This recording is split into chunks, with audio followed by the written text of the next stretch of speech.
Espero que os primeiros 120 tenham almoçado, né? De acordo com o cálculo do Parfit. Eu era o 240 e poucos, mas eu consegui um carreteiro. Bom, pessoal, antes de nós iniciarmos, então, darmos continuidade à nossa programação da tarde, apenas eu gostaria de citar, então, estamos com representantes além do Brasil, Uruguai e Paraguai, bem-vindos. Dos municípios aqui que eu recebi do nosso pessoal da inscrição, Mostardas, Pelotas, Capão Leão, Santa Maria, Santa Vitória, Camaquã, Arroio Grande, Bagé, São João do Polesine. Tu tinha que ler, Parfit, essa cidade aqui, São João do Polesine. Né? Quaraí, Dom Pedrito, Uruguaiana, Rosário do Sul, Alegrete, Arambaré, Santa Cruz do Sul, Rio Grande, Santiago, Jaguarão e o produtor de São Borja, lá que mandou a pergunta das Terneiro. Alguma cidade ficou de fora aqui, pessoal? Não? Bueno. Então, eu vou chamar então o colega José Eduardo Feijó, engenheiro agrônomo, gerente comercial da Fronteira Agro, para dar... segue o ritmo que foi de manhã, sendo duro com seus palestrantes, entendeu? O senhor é responsável pelos morais e bons costumes do nosso horário. Tá? E fica à vontade para chamar os colegas, então. Aqui, se quiser seguir. Boa tarde a todos. Como o André me apresentou aqui, eu sou gerente comercial da empresa Fronteira Agro. Somos distribuidores da Corteva, da Crop Protection e Sementes Pioneer. Vou chamar agora para apresentar a cultura do milho no sistema Sul Camalhão, o gerente de vendas, Juliano Rosso, da Sementes Pioneer, que vai apresentar os resultados para vocês.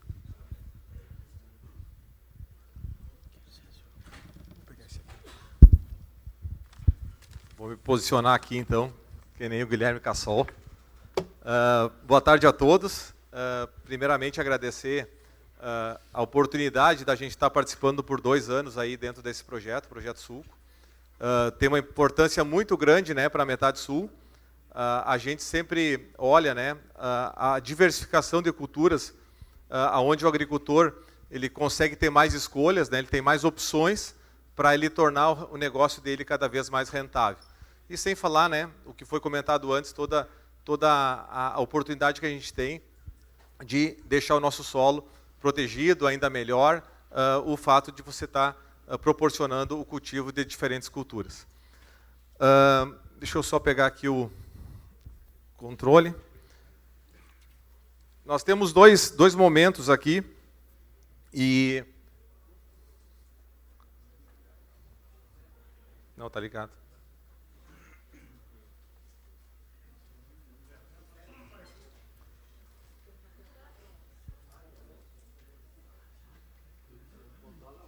Sim. Ele não botou lá. Não, ele não conectou ainda. Só um... Aí. Perfeito. Obrigado. Vamos ver se agora vai, né? Aí. Antes de começar, a gente queria falar um pouquinho da Corteva. A Corteva é uma empresa aí de 3 anos.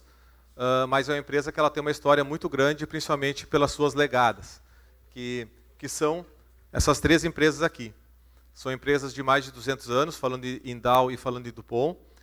E a Pioneer, uma empresa que está nos Estados Unidos desde 1926 e no Brasil desde 1972. Então a gente está completando 50 anos e estamos aí há 15 anos como líder de mercado de sementes dentro do Brasil. Um dos pilares da Pioneer, falando agora em Pioneer, é principalmente a questão da tecnologia e a difusão dessa tecnologia. E isso só é conseguido fazer através de parcerias. Então a gente está aqui dentro do Projeto Sulco com várias parcerias, né? Temos a Embrapa, temos as empresas que estão junto conosco, e além dessas parcerias, nós temos outras, pensando principalmente no aumento de renda. Então, nós temos aí 3 projetos, um deles chama Prospera, que ele fica no nordeste do país, onde os agricultores de lá tinham uma média de produção de 10 sacos por hectare de milho, e hoje eles estão chegando a 80 sacos. Então saiu de 10 e foi para 80. Tem um outro projeto chamado Projeto Milho, em São Paulo. Esse projeto aí, ele também está visando aumentar a produção de milho dentro do estado de São Paulo, e a Corteva vem fazendo um trabalho bastante forte lá também para isso. E agora, nós entramos nesse ano com o Duas Safras, né, com uma parceria também no Duas Safras, para que a gente consiga aumentar aí e diminuir o nosso déficit de produção de milho dentro do estado do Rio Grande do Sul, que hoje, aí, dependendo do ano, chega aí a 4 milhões de toneladas. Então, ou seja, se a gente quiser fazer com que esse estado ele consiga prosperar na agricultura e não ser um estado importador, e a gente deixar esse dinheiro em outros estados, a gente tem um papel bastante importante aqui, principalmente na pesquisa, na difusão, e principalmente de conseguir trazer a maior quantidade e a melhor quantidade de informação técnica para o agricultor. O propósito, esse aqui é o propósito da Corteva, então enriquecer a vida daqueles que produzem, daqueles que consomem, garantindo o progresso. Então, quando a gente fala em progresso, a gente fala muito da questão da rentabilidade. Então, a importância da rentabilidade. Então, hoje, quando a gente olha soja a 170, 180 reais, milho a 85, 90 a 100 reais, e com o custo do ano passado, né, não vamos falar no custo desse ano, da lavoura, se tem uma rentabilidade muito grande. Mas no momento que a gente tem, talvez, um custo maior dos insumos, como tem esse ano, em função aí de todas as questões que a gente sabe que estão acontecendo, Rússia, etc., como que a gente consegue se diferenciar no mercado? É só uma das coisas a fazer, é aumentar o número de sacos por hectare. Então, acho que a gente tem um papel muito importante aí, todos que estão nessa sala, os agricultores que não estão aqui, da gente conseguir tirar o máximo de produtividade por hectare. E aqui são os desafios, né? A gente tem dificuldades no campo, nós temos a questão do crescimento populacional, nós temos a segurança alimentar e as mudanças climáticas. Então, quando a gente fala em mudança climática, eu morei 15 anos em Goiás, e lá a gente tinha as safras muito bem definidas e o clima muito bem definido, né? Um período de chuva e um período de seca, né? Só que no período de seca, você com a irrigação, você conseguiria colher, né, como foi mostrado no Duas Safras há 2 dias atrás, colher 130, 140 sacos de trigo. E é uma possibilidade, por quê? Porque dentro daquela área lá existe todo um trabalho feito aí há vários anos, principalmente aí de ter os melhores materiais, a melhor genética e principalmente o melhor manejo. Porque o clima e a água a gente tem em abundância numa região como aquela. E aqui nós também temos água em abundância. O que a gente precisa agora é dar um passo a mais para usar a melhor tecnologia para conseguir vencer os desafios também das mudanças climáticas. E aqui um pouquinho do que nós temos. Então, a empresa hoje ela é muito forte em todas as culturas, em sementes, milho, soja e sorgo, e falando aí na parte de proteção de cultivos, né, nós temos aí produtos para todas as áreas, fungicidas, inseticidas, e também para todas as culturas quase. Então, desde cana-de-açúcar, arroz, soja, milho, sorgo e assim por diante. E também a gente já tem um braço aí na parte de agricultura digital. Não foi falado quase nada de agricultura digital aqui hoje, mas esse é um outro passo que nós temos que dar. Então, a gente conseguir usar essas ferramentas digitais para que elas tragam informações com uma velocidade e com uma qualidade ainda maior do que estão sendo oferecidas hoje. E aqui, só para a gente finalizar, hoje, no faturamento da empresa, se fatura 15 bilhões de dólares ao ano, né? Isso a nível de mundo, e praticamente 1,2 bi é reinvestido em pesquisa. Então, quando a gente fala em reinvestimento em pesquisa, aí a importância, né, de projetos como o Projeto Sulco, né, que a empresa faz um investimento, assim como o Duas Safras, que é um outro investimento que a empresa vem fazendo, para que a gente consiga trazer cada vez mais rentabilidade e que os nossos produtos eles consigam entregar cada vez mais. Se nós pegarmos um resultado aí dos Estados Unidos, nos últimos 20 anos, se agrega 1,8 sacos a mais de milho por hectare na produtividade. E por que se dá isso? Genética, tecnologia e principalmente o manejo. Então, ou seja, a gente tem bastante oportunidade também aqui no Brasil. Se lá se a gente chega a colher 640 sacos por hectare, quem sabe aqui um dia a gente consiga passar de 300, 350, porque a gente já sabe que tem agricultores que estão chegando a esses patamares. Aqui só mostrando onde é que a empresa está no mundo, então são mais de 150 países, 21 mil funcionários. E aqui só uma última observação, nós temos 3 unidades de produção no Brasil, uma em Santa Rosa, Então, é a única unidade de produção de sementes de milho híbrido do Brasil, no Rio Grande do Sul, está em Santa Rosa. É uma unidade da Corteva. E conversando aqui com alguns colegas da Embrapa aqui, nesse ano nós vamos plantar 110 mil hectares de milho para fazer semente para esse Brasil todo aí. Então, ou seja, se cresce bastante, 75% basicamente do volume de milho produzido no Brasil, ele é oriundo da safrinha. Mas nós aqui, pensando no nosso verão, né, nós temos ainda muitas oportunidades de fazer ainda melhor e conseguir com que a gente consiga produções bastante grandes, acima de 150, 180, 200 sacos, e principalmente com um processo de irrigação que vai nos dar a garantia, né, da colheita.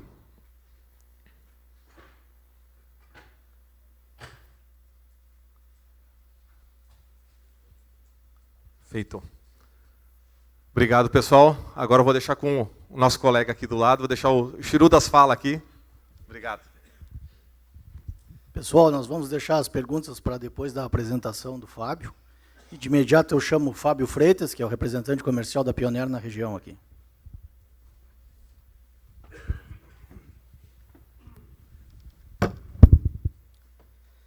Olá, boa tarde, pessoal. Meu nome é Fábio, sou representante comercial da Pioneer Sementes. Trabalho há 18 anos na companhia. 14 anos trabalhei no norte do estado, Brasil Central, e 4 anos fui convidado a descer para retornar à região e assumir a área comercial. Agradecer ao pessoal da Embrapa, a todos vocês pela participação. E quando a gente chegou, o primeiro dia de campo que me convidaram para participar, foi em Dom Pedrito, e o pessoal, a gente tinha uma área de milho em pivô, e a pergunta que me foi feita naquele momento é se teríamos potencial produtivo para tirar 200 sacos 200 sacos de milho por hectare. E naquele momento a gente não tinha muitos dados ali, a gente não tinha base de dados. Esse ano a gente fecha com 47 ensaios de milho, de ensaios experimentais e materiais novos que estão saindo. Então a Corteva, aquilo que o Juliano falou, a gente está investindo muito forte na parte de pesquisa, principalmente para lançar materiais adaptados para a região. Nesse período, nesses últimos 4 anos, a gente já tem resposta, temos pivôs que já estão produzindo acima de 200 sacos. Né? Fomos convidados a entrar no Projeto Sulco e a gente tem resultados já bastante animadores. E nessa caminhada, alguns pontos e algumas perguntas vão surgindo, principalmente em dia de campo, e produtor, e visita, e a nossa equipe, quando está no campo, o pessoal nos questiona. Então, o que quando me convidaram para fazer essa palestra, ou esse bate-papo, não é uma palestra, mas elencar alguns pontos os quais a gente acha assim, que foi importante e serão importantes para algumas tomadas de decisões. Então, fique bem à vontade para questionar. A gente distribuiu esse bate-papo nosso em 3 fases. Tá? Como extrair melhores produtividades na cultura do milho. Então, a gente distribuiu na primeira fase preparação e estabelecimento, depois a formação da unidade produtiva e, por último, e não menos importante, proteção da unidade produtiva. Passando já para a primeira fase, a gente elencou 4 pontos. E a gente falou isso, ontem eu estava conversando com a doutora Valquíria, e veio de encontro, nós não tínhamos combinado de falar sobre calagem, a gente estava falando principalmente fertilidade, estávamos conversando com os clientes nossos e a gente chegou ao ponto assim, o que é um dos pontos, uns pilares para nós? Né? E grandes clientes nossos, produtores que já estão passando de 200 sacos por hectare, tanto em pivô central, estão chegando em 200 sacos em suco camalhão. Fertilidade é um dos pontos que foi elencado por todos eles como um dos principais. Isso não é novidade, né? A gente está quase 20 anos na estrada e isso é um ponto que sempre vem para discussão e a gente fala fertilidade. E quando se fala em fertilidade, se fala em pH. Então, o que a gente falou? Fertilidade, fala em calagem e pH. Segundo, qualidade de semente, esse é um ponto que eu não vou bater muito, não se discute qualidade de semente. Né? Qualidade de plantio, esse sim, uma distribuição bem uniforme, eu acho que é uma coisa que faz diferença. E manejo inicial de pragas. Então, nessa primeira fase, já passo logo de mão assim, para calagem ou fertilidade. E esse é um gráfico que é básico quando a gente fala em fertilidade, né? E alguns pontos a gente quando fala em fertilidade, a gente fala o seguinte, tem que ter pH. Qual o pH? Então, esse é um gráfico antigo e é real e verdadeiro até hoje, a gente segue ele, que basicamente a gente precisa, para ter pelo menos um estabelecimento inicial bom, um plantio bem estabelecido, uma semeadura, a gente precisa ter no mínimo um pH próximo a 6. Quando a gente fala que chega a pH próximo a 5,5, a gente já não tem mais alumínio trocável nas análises, ou quase que zero. Que esse é o alumínio, ele é tóxico, né? Causa redução do crescimento radicular e, consequentemente, absorção de água e absorção de nutrientes, tudo aquilo que a gente já sabe. Então, esse é um ponto que a gente bate muito. Há 10 ou 12 anos atrás, a gente tinha criado um trabalho no norte do estado para trabalhar com produção de semente. 9 mil hectares, a gente estabelecia que, no mínimo, o pivô tinha que nos entregar uma análise do solo com, no mínimo, pH acima de 5,5. Há uns 15 dias atrás, estávamos conversando com o pessoal que eu trabalhava, e aí tinha uma série de itens que a gente criou como melhoria de processo. E, passado 11, 12 anos, o item que ainda permanece é pH. Então, é algo que é difícil de trabalhar, a gente sabe que precisa trabalhar. A doutora Valquíria foi bem feliz na colocação que não podemos deixar de lado o pH. É algo simples, a gente sabe que precisa trabalhar, mas não podemos tirar o pé. E aí alguns dados assim, a calagem minimiza a toxicidade de alumínio, aquilo que eu estava falando, e alguns dados de pesquisa que eu peguei ontem e achei curioso, que pH 5, rendimento relativo do milho, tu já sai com no máximo 73%. E isso não acontece? Acontece, a gente tem pivôs na região que foram chamados um tempo atrás para atender uma demanda, e aí tu chega lá, o milho já está em V3, já não tem mais o que fazer, né? Já está definindo o potencial produtivo com pH 5, 5,1. Então, tu já sai com 73% do potencial produtivo. Outro ponto que vem em questionamento, o pessoal nos pergunta quando se faz suco camalhão plantando milho na várzea, o residual do que fixa, né? E aí o trabalho que a equipe do professor André Andres, do Dr. André Andres, vem fazendo, já vem respondendo alguns questionamentos que têm surgido, que pH é fundamental para se ter na entre-safra a degradação da molécula do que fixa. Tá? Não vou entrar em detalhes, mas ele, na verdade, ele auxilia na formação do ambiente favorável para a degradação da molécula. Então, esses são pontos assim, pH a gente não pode discutir. Temos que ter pH acima de 5,5 e próximo a 6 para se trabalhar não só com milho, mas com soja e demais culturas. Esse é um dos pilares que a gente estabeleceu para falar para vocês. E, basicamente, simples, que a calagem é simples, mas essencial. Outro ponto que é fundamental para nós, e esse foi um dos que a gente estabeleceu como trabalhar há 10 ou 11 anos atrás no norte do estado, foi distribuição de plantas. E aí a gente tem essa imagem que a gente consegue ver o seguinte, tem 3 fases aqui. Primeiro, falta de uma planta, né? Quando a gente tem falta de uma planta, quanto que o milho compensa, né? As plantas dos lados compensam. Diferente do arroz que ele perfilha, diferente também da soja que acaba engalhando, o milho não tem esse potencial. Então, o máximo que as plantas laterais vão compensar é 5, 10%. Então, tu acaba perdendo quando tu tem uma perda de planta na linha de em torno de 90%. Na segunda aqui, e aí a gente pode traçar um paralelo aqui quando a gente tem o suco camalhão e tem um desalinhamento de plantio e fica algumas linhas no suco, a gente pode traçar esse paralelo aqui. Aqui, uma planta que ficou dominada, ela não falhou, mas ela germinou atrasado por algum fator, ou falta de umidade, ou qualquer outro tipo, e ela chegou atrasada. Vai produzir no máximo 50% de uma planta normal. Então, esses são pontos importantes. E o que a gente vai buscar? Isso é uma pesquisa interna nossa. O que a gente buscar? A perfeição. É difícil, quase impossível termos assim uma distribuição equidistante de sementes e uma emergência delas na lavoura. Seguindo, o que a gente busca hoje com qualidade de plantio? E esse slide eu tomei cuidado de buscar lá quando a gente começou esse trabalho há 12 anos atrás, né? E é o mesmo que a gente usa hoje, visitando o pessoal ali em Santa Rosa, é o mesmo que eles usam hoje para fazer o treinamento de produtores e técnicos no campo. O que a gente busca, e é o que é o mais difícil, é uma semeadura equidistante de uma semente da outra, que aí tu não tem variação, tu não tem coeficiente de variação é zero, tu não tem variação.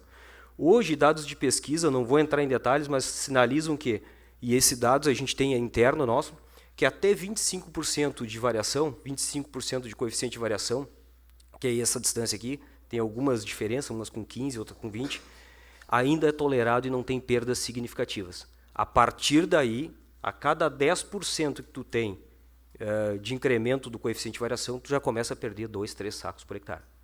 Tá? Então, isso quão importante. Não só falando de distribuição lateral, a gente também tem que atentar em profundidade de plantio. Né? Então, esse é outro ponto que também causa desuniformidade na emergência, então é um ponto que a gente atenta muito. E aí a regulagem de plantadeira, velocidade, nesse caso aqui a gente, com umidade, a gente tem que, muitas vezes tem que parar a semeadora, tem que regular de novo, tem que tirar muitas vezes juntar barro e tal, o tubo condutor começa a sujar, principalmente quando está úmido, né? Então a gente tem que atentar para esses pontos assim. Quando se tem uma distribuição ou uma desuniformidade na emergência, seja por profundidade, ou seja por falta de umidade, ou qualquer tipo de fator, a gente pode ter alguns casos semelhantes a essa imagem aqui. Uma planta que já está em V5, uma em V4 e as outras duas em V3. Esse foi um trabalho que foi conduzido por um colega nosso dentro da Pioneer, aproximadamente há uns 8, 9 anos atrás, a gente já tinha feito esse trabalho, justamente para levar dentro das propriedades, esse trabalho é realizado dentro das propriedades, justamente para usar isso como treinamento em campo. Vamos ver o que aconteceu lá na frente. Aqui estava em V5, teve uma unidade produtiva adequada, aqui estava em V4 também, e as outras foram dominadas. Então, no meio do processo, às vezes a gente acaba tendo alguma, acaba compensando e outras não. Então, a qualidade de plantio é fundamental para a gente buscar lavouras com alto potencial produtivo. Essa aqui já é uma lavoura daqui da nossa região, né? Foi uma foto de uma lavoura de suco camalhão, lá da Quatro Irmãos, onde a gente estava, eu e o Leonardo, passou a colheitadeira e a gente estava olhando a uniformidade de distribuição, muito boa distribuição, né? E ele estava se cobrando naquele momento que teria que alinhar, porque tinha algumas linhas que ficou no sulco. E a linha que fica dentro do sulco acaba acontecendo aquilo que a gente viu ali. Muitas vezes não dá espiga. Ela fica atrasada, fica dominada e fica só competindo por nutriente e luminosidade e acaba não dando espiga. E aqui um padrão muito bom de lavoura que nos chamou a atenção, e aí tiramos as fotos e depois a gente tirou essa foto aqui das mesmas plantas ali. Então, o índice de espiga de quase 100%, né? Quase 100%. Todas as plantas tinham espiga, nenhuma tinha uma espiga muito grande, mas o que aconteceu? Cada uma representando e entregando a sua unidade produtiva. Cada uma entregando a sua espiga e entregando aquela produtividade que a gente precisa para incrementar e chegar nos 200 sacos, que é a antiga pergunta que nos faziam há 3, 4 anos atrás. Essa lavoura foi uma lavoura que produziu, me corrige, Leonardo, mas foi quase 190 sacos, né? Quase 190 sacos seco e limpo por hectare. Então foi um potencial muito bom. E o que compensou, o que a gente viu, foi um potencial a distribuição de plantio, emergência, uniformidade na emergência, que favoreceu depois os manejos que a gente conseguiu buscar esse teto produtivo. Então, uma coisa que a gente sempre bateu muito, e boa parte desses minutos que reservaram para mim, eu reservei para falar basicamente desses pontos, e um deles é a qualidade de semeadura, né? E essa qualidade de semeadura a gente acaba falando assim, não, que isso é só para milho. Milho, ele representa, ele expressa, a gente fica muito mais aos olhos, porque a planta não dá espiga, né? A soja também perde, né? A gente sabe que a soja também perde, dados, a gente sabe que ela acaba perdendo, só fica muito no visual, não aparece tanto porque ela acaba engalhando, né? Ela compensa um pouco mais, mas acaba também tendo perdas. Mas a questão do milho é fundamental, a distribuição de plantas, tanto na linha. Bom, seguindo na formação da unidade produtiva, esse é um gráfico que não vou me deter muito, mas é importantíssimo falar, porque o pessoal nos pergunta muitas vezes, primeiro, V5 a V6, nessa fase aqui, já é a fase de definição de potencial produtivo, tá? Então, fase que define número de fileiras por espiga. E aí a segunda fase aqui é uma segunda fase que vai até V6, V7, V10 lá, que é a definição de número de sementes ou grãos por fileira. Outro ponto importante, então, nessa fase aqui de definição de potencial produtivo, é uma fase que a gente tem que tomar cuidado. Então, respondendo alguns questionamentos, que muitas vezes eu falo assim, nesse momento precisa de irrigação ou não precisa de irrigação? Nesse momento aqui está definindo o potencial produtivo. Nesse momento a gente tem que ter atenção, principalmente não só com irrigação, mas principalmente com adubação nitrogenada. A linha é a demanda hídrica, então começa no início com 3, 4, 100 milímetros dia, chegando na floração lá, um máximo de 8 a 9 milímetros, são médias, né, 8 milímetros dia que a cultura do milho necessita. E aqui aqui no suco camalhão, um dos pontos que a gente, quando pegou a estiagem forte ali, aquilo que o Guilherme nos comentou ali, através de uma irrigação, quando tu pega 4 ou 5 dias ali, pega aquele tempo que estava quente, que a evapotranspiração estava batendo em 12, 11, 12, me corrige Guilherme, mas acho que até 13 bateu, ali muitas vezes a gente não consegue atender com outros tipos de irrigação, né? Uma lâmina mais pesada às vezes torna um pouco mais difícil. E já com suco camalhão é um ponto positivo que a gente consegue chegar lá. Aqui outro ponto que a gente fala para tentar adubação nitrogenada, então mais de 60% da adubação da necessidade de nitrogênio ele é absorvido nas fases iniciais, então tem que estar uma atenção ali. Ali a gente precisa estar com nitrogênio no momento certo para realmente ter uma lavoura com alto potencial produtivo, colocar o nitrogênio no momento certo. Alguns cuidados que a gente tem que tomar, não vou entrar na questão de parcelamento de nitrogênio, mas a recomendação que a gente fez toda na região foi de parcelamento, tá? Foi aplicações parceladas. E outro ponto de atenção é principalmente as perdas por volatilização, chegam até 70%, isso é dados que a gente tem. Então, quando a gente consegue ou irrigar e aplicar, muitas vezes a gente minimiza essas perdas, porque a gente sabe que a ureia hidrolisada reduz muito a volatilização. Outro ponto que eu deixei para comentar para vocês, que eu acho que é importantíssimo e a gente precisa estar atento, essa praga surgiu, é um inseto que surgiu nos últimos 6, 7 anos, e a gente inicialmente achava que ela não ia descer, e até pesquisadores comentavam assim, em função das temperaturas, a gente achava que a cigarrinha não ia descer para a nossa região, e desceu forte. Então, a cigarrinha, nos últimos 3 anos, a gente tem monitoramento dela. A gente tem monitoramento em 5 locais dentro do território, começando próximo a Porto Alegre, Dom Pedrito, Bagé, Pelotas, Santa Vitória. Então, a gente monitora a chegada dela para tentar avisar os nossos canais, nossos produtores, para tentar fazer o manejo dela. Então, aqui um dado que a gente... um trabalho que a gente fez dentro da Corteva, onde botamos em gaiolas, né? Aqui é a testemunha, né? Plantas de milho em diversos estágios vegetativos, e aí foi colocado cigarrinhas dentro das gaiolas. Aqui a testemunha não foi colocado cigarrinha, e nas demais foi colocado cigarrinha. Isso nos levou a pensar que a gente precisa fazer um controle de cigarrinha numa fase até na 10ª folha verdadeira. Até V10 a gente precisa controlar.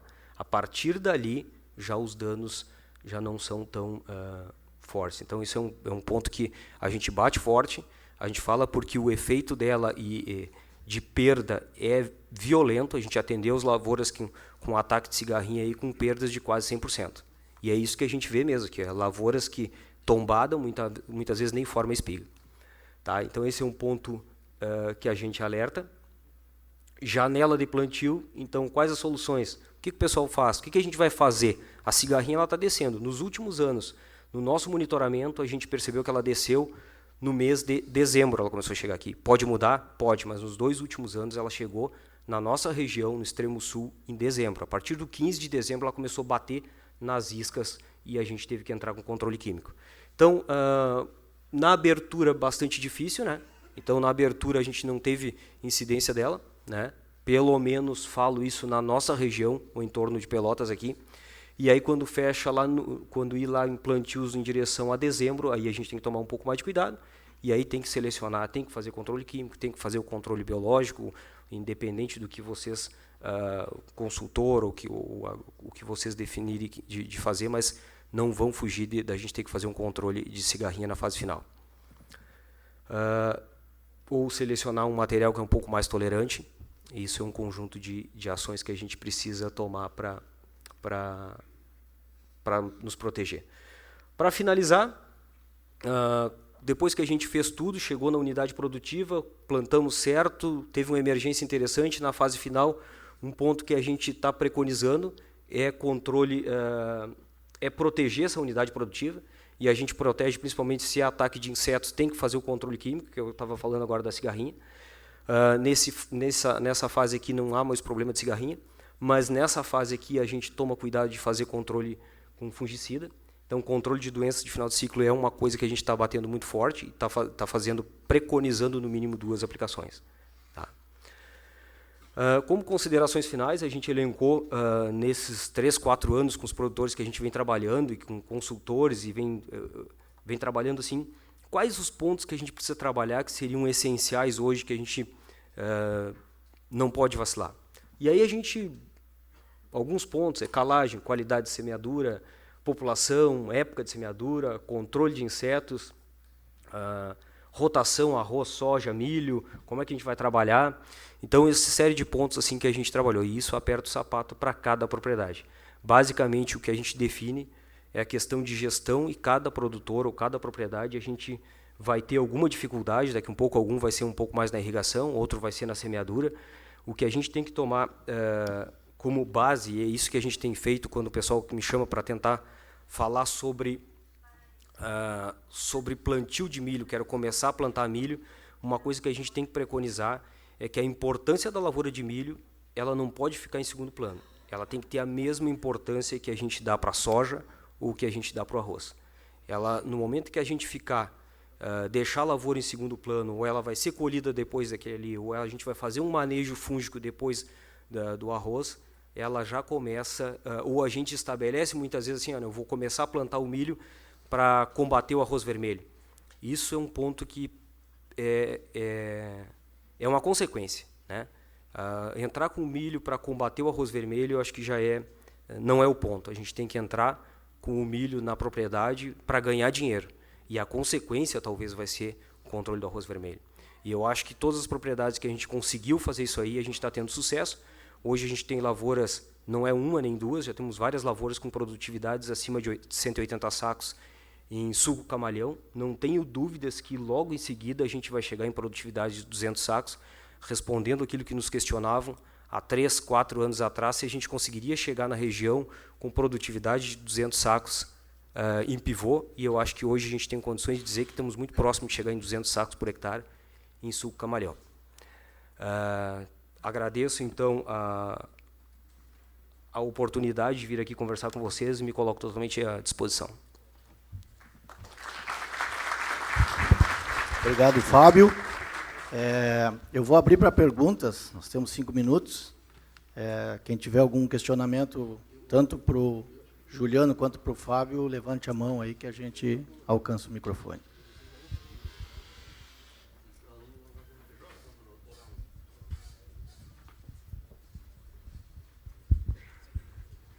Fábio, parabenizar pela apresentação. Obrigado. Um questionamento, nós estamos entrando com milho em umas áreas novas, vamos dizer assim, nós estamos começando a plantar milho na beira das nossas lagoas, são áreas de muito vento. Como é que vocês enxergam essa questão do vento, questão de tombamento com essas variedades que nós temos disponíveis hoje? É preocupante ou não? É interessante o teu questionamento, porque era um dos que a gente tinha também quando a gente começou a trabalhar com milho na região, né? E logicamente que a gente selecionou, a gente fez uma bateria, acho que os primeiros ensaios foram em Santa Vitória, né? Uma região que venta bastante, e acho que o Lucas está aqui, a gente conversou, acho que foram 13 ou 14 híbridos, né, Lucas, que colocamos, e com base nesses dados que a gente foi selecionando os materiais. Hoje os 3, 4 híbridos que estamos posicionando para a região, a gente sabe que não tem problema. Inclusive tem milho agora que a gente tem semeado lá, quando passou esse vento que teve aí há 15 dias atrás, foi um dos pontos que me preocupou, porque tu não tinha colhido ainda, né? E até tu podes colocar se tem alguma coisa de tombamento, mas essa semana eu tive ali e não teve nada de tombamento. Justamente porque a gente já faz uma seleção dos genótipos que realmente, os híbridos que já se adaptaram à região.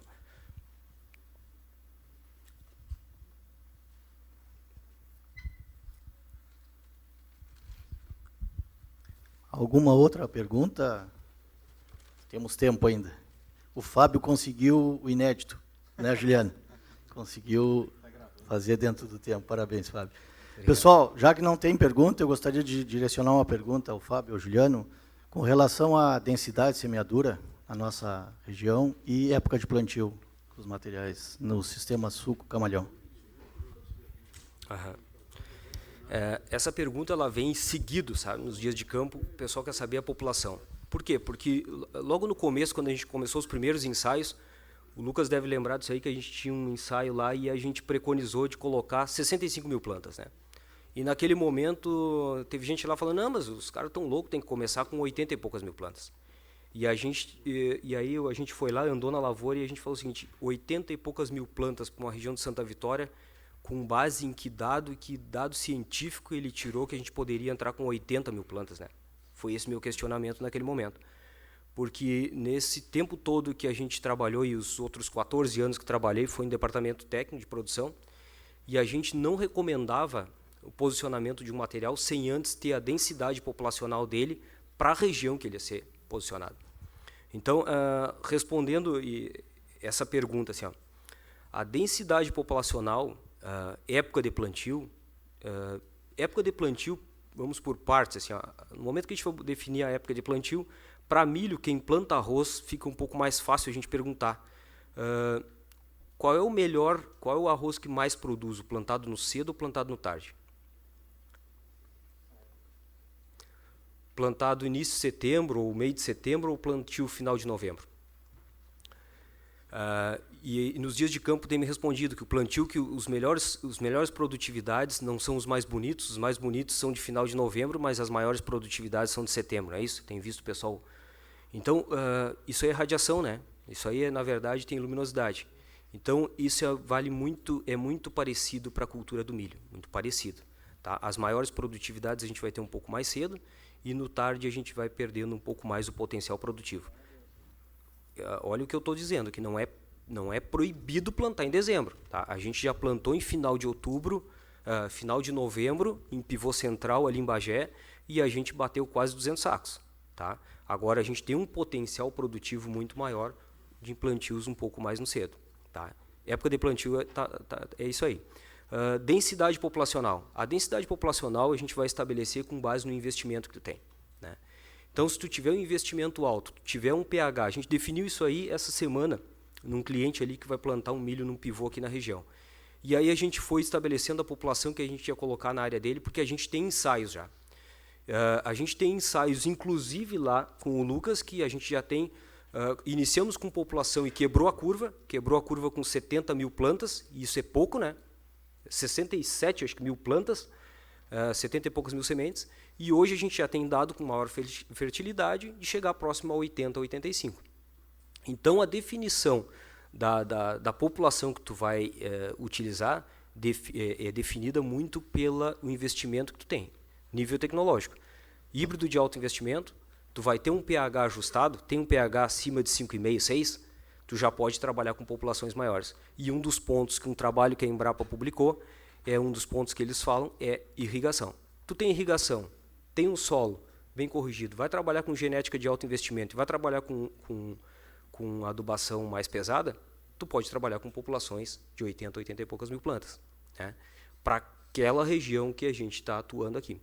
Então, se tu vai trabalhar com solos que tu já está com pH próximo a 5,5, mas eu quero fazer ali 5,2, 5,5, e a gente está pegando esse tipo de solos para fazer essa recomendação, a gente está vendo que a curva vai ser bem menor, vai quebrar a curva em torno com 70, 65 mil plantas, não vai ser mais que isso aí. Tá? Então, a definição da população que tu vai usar, ela está diretamente relacionada com o nível de investimento que tu vai ter. Ele quer fazer uma pergunta ali.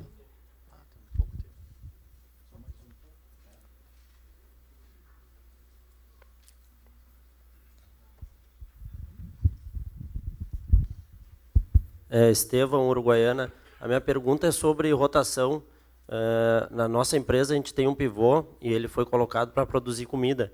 Então a gente vem de primeiro ano sorgo e depois 5 anos, né, fazendo silagem. E o pessoal do departamento técnico está insistindo muito em trocar, só que a gente não tem observado perda de produtividade. Então, eu queria saber a tua opinião sobre isso aí. Boa pergunta.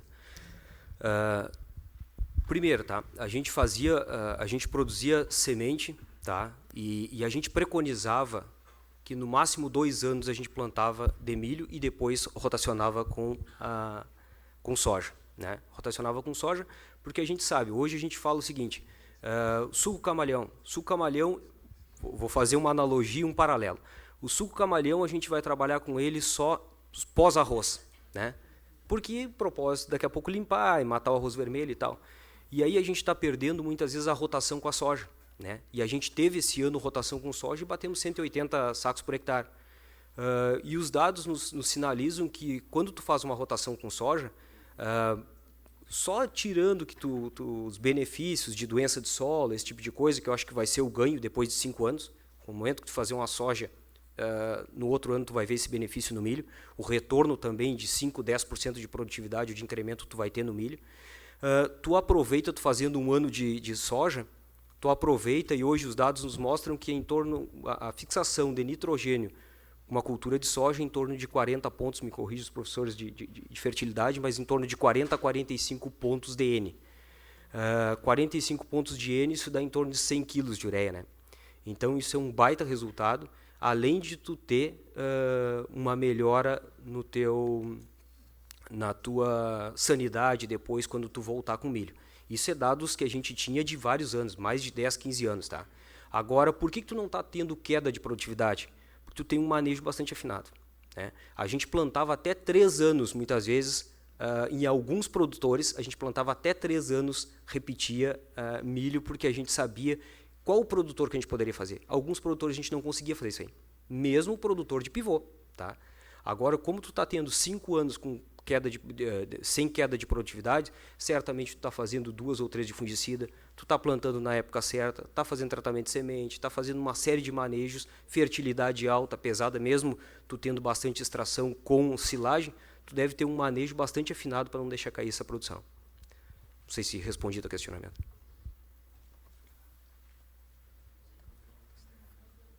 Mais alguma pergunta para nós encerrarmos? Se não tem, eu passo para o Juliano, que ele quer fazer algumas considerações. Só reforçando, acho que aquele primeiro ponto que o Fábio trouxe ali, o David Hula, né, que é o maior produtor campeão, né, de produtividade de milho nos Estados Unidos, ele colheu na última safra 640 e poucos sacos, se eu não me engano, e ele bota 1,5 ponto de N, né? Então, ou seja, e uma população de 135 mil plantas, numa área irrigada, né? Claro que a gente tem uma realidade nos Estados Unidos, temperatura, etc., lençol freático mais próximo da superfície, fertilidade super alta, um solo escuro como o nosso aqui também, né, por sinal, mas existe um monte de coisa que acontece para você chegar até lá. Então, o que eu vejo, né, e foi comentado antes, a gente tem que ter um posicionamento muito técnico nos materiais e no nível de investimento, que é o que o Fábio falou. Hoje, de um híbrido para outro, você pode ter diferença de 30 sacos por hectare em função do manejo versus o potencial produtivo daquele material. Então, ou seja, a escolha do material com o manejo e cruzando tudo isso, você vai conseguir tetos de produtividade ainda maiores, como 180, 200, 250, 270, que é o que os caras estão colhendo hoje na região mais alta do estado, que já tem histórico de produtividades mais altas e manejo, etc. Então, ou seja, é possível chegar mais longe? Sim, mas só vai ser possível se a gente olhar a cada detalhe para que a gente consiga extrair o máximo do potencial genético de cada material. Então, acho que esse é o recado final que eu queria deixar aí. Obrigado, Fábio. Obrigado, Juliano. Peço uma salva de palmas pela apresentação.